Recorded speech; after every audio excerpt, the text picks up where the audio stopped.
What's good, everybody? Welcome to Bowler's Paradise. My name is Ben. I'm a USBC Silver Certified Coach, and today we are taking a look at the all-new Gamebreaker 5 from Ebonite. Before we fire this one up, be sure you subscribe to the channel. It's free, it's easy, and it is the best way to help us bring you the best non-biased and cross-brand reviews in bowling, so while you're down there, be sure you hit that notification bell too so you don't miss out on the next review. Don't call it a comeback, but Ebonite has broken the category of least creative release of the year with the all-new GB5.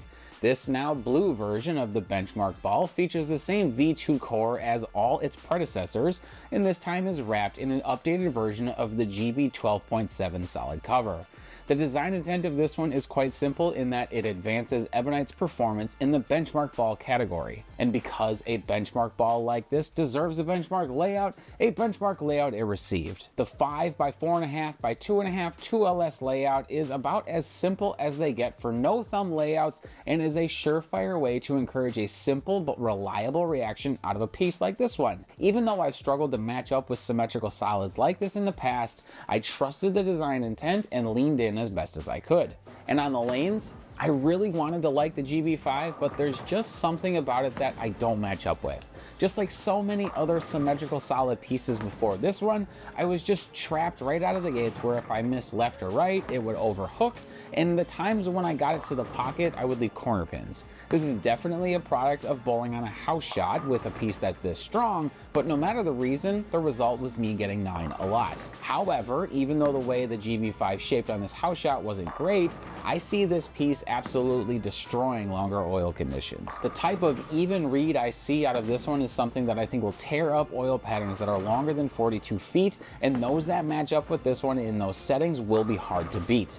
It's strange because even though the intent is to have this be a benchmark style option, for me, I see it being a great situational piece for tournament play, which is basically the opposite of a benchmark piece. But is it worth it to add that into an arsenal? To be frank, for many bowlers, I think there are just better options to add than this one. Even though the market for symmetrical solids is exceptionally weak right now, this one doesn't have much wow factor to me, so adding it to a house shot arsenal just doesn't make much sense. However, if you were to pair it with an NV Tour Pearl and a Black Widow 2.0 hybrid, I think you could use the GB5 when you're matched up with it and be okay with the other shapes when you're not.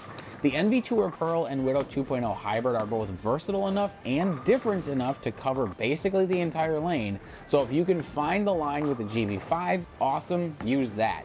But if not, those two will be great to bail you out. Moving to our cross-brand comparisons, I first took a look at the Raptor Fury from Motive, and here I see a shape that is much more blended out when compared to the GB5. The Raptor's only real overlap with the GB5 is that it's a benchmark style ball, but really these two pieces do different things because of how the cores are different, and you can easily justify carrying both if you have the room in your arsenal. Then I took a look at the Tour Dynamics from Rotogrip because this one is actually my go-to benchmark ball.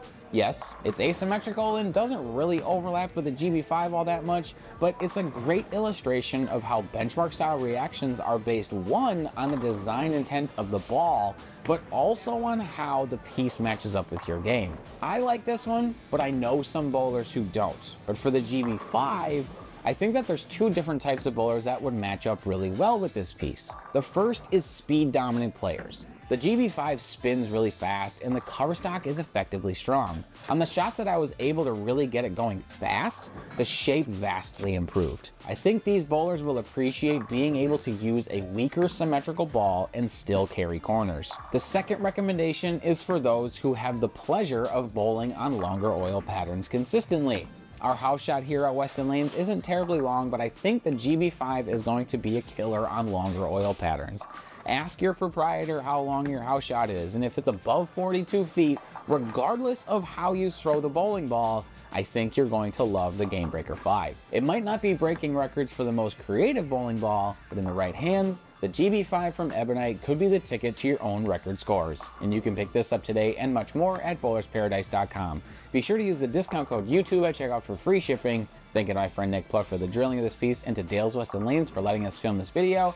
If you haven't yet, like this video, subscribe to the channel, hit that notification bell for more ball and product reviews. But as always, remember you guys, having the right ball in your hands, now that's a bowler's paradise. Peace.